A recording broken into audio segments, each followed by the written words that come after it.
So like there's just one guy called In Deep Geek who just goes through and basically tells you the whole prequel story of like Robert's Rebellion, but with all those snippets mushed together into one like narrative. Wow. It's really interesting. Like there's so much cool scheming going on and shit.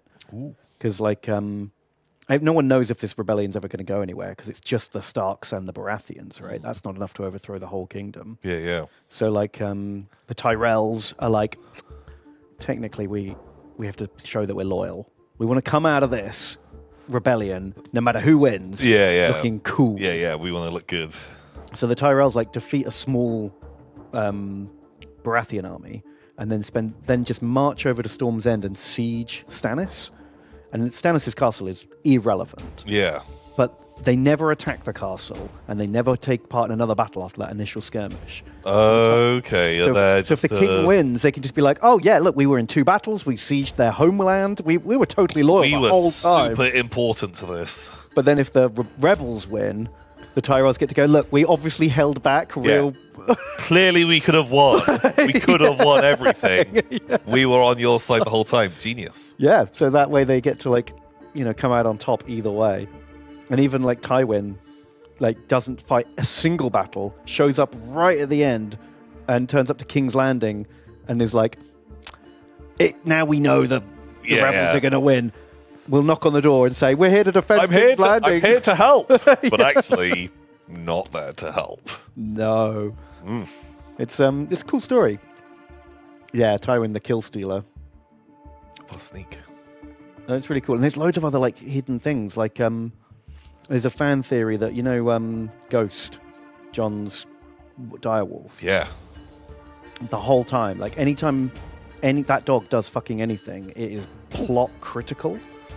Right? So when Jon tries to abandon the Night's Watch to go avenge his dad's death. Yeah. He's about to get away, and then Ghost like balks, and all of his mates come and stop him. Okay, yeah. And then when they go range north, it's Ghost that finds the secret stash of dragon glass. Right. And then there's like another bit that then when they first find the zombies, it's Ghost that goes and drags the zombies.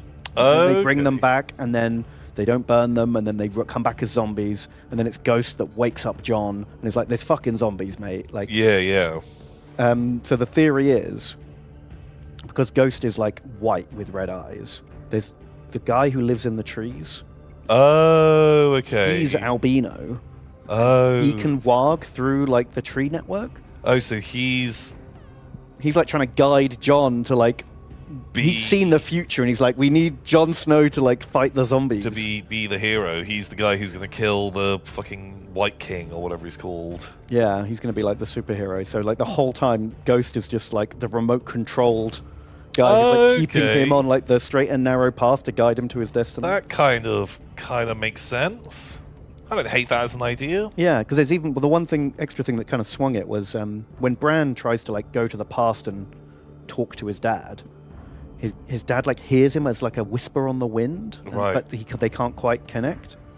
And in the first chapter, they find the direwolf pups, but they don't find Ghost. And all the kids get one except Jon Snow. Yeah. And then as they're walking away, Jon Snow's like, what was that? And everyone else is like, nothing. He's like, no, I heard something. And no one else heard. Oh, shit. And then he finds the pup. So it's like the whole time this guy in the tree is just like, for fuck's sake, Jon Snow. Pick up the dog! Pick up the dog! Dog is really important! You're right there! Why haven't you seen the dog? For fuck's sake! Okay. That's good. That's good theory. Yeah. I like it a lot. I like it too. I think it's real cool. Spoilers. This book came out 1 billion years ago. Oh my god, yeah.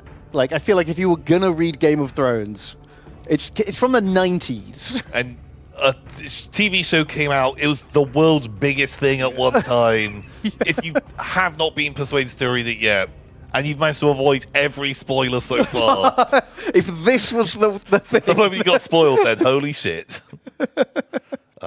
That's impressive. Yeah. Like, there's another theory that, again, doesn't change the plot at all. But do you remember the Red Viper comes to King's Landing? Yeah. And he's an expert in poisons. Mm-hmm. Right, and then there's a bit where the Grand Maester's going, look at all my poisons. I've got this one and this one and this one. I've also got this one that means you can't shit and then you die. It's horrible. And I've got this one and I've got this one and this one. And the Red Viper stood there going, Oh. And then when and he hates the Lannisters, Yeah. right? Because Tywin ordered the death of his. Oh, okay. I think I see where this is going. and, then, and then when Tyrion comes to get revenge on Tywin, Wow. he's been out of that room. He's not there. He's not in his bedroom, and Tyrion's got all this time to do the things he does in that bedroom. Yeah. And then eventually finds his dad sat on the toilet, and he hasn't shit yet. He's been there for at least 30 minutes. Okay. And then when Tyrion kills him, he super shits, and it's there's a big description about how gross a shit it is. Okay, because he's been just being fucked with by the Red Viper. The Red Viper's been drip feeding him this no shit poison. Wow, just to upset him. Okay. And then there's a really big description about how gross Tywin's corpse is at his funeral. Oh yeah, isn't it super stinky? Yeah, half of the priests who deal with dead bodies are gagging and leaving. So I think it's pretty clear that the Red Viper has used this pooping poison on Tywin. And and if he hadn't died, he would have died a week later. Okay. Oh fuck, that's kind of good, kind of rad. It's just another fun little detail that's there if you think about it and put the pieces together. But yeah. Really subtle. Oh man. Have you heard the theory about how Bran eats Bran and Mira eat Jojen Reed? Oh yeah, I like that theory, and I think it's probably true. Where they're in the north, Jojen's dead, and there's no food around. Yeah. And yeah, they eat their friend. Yeah.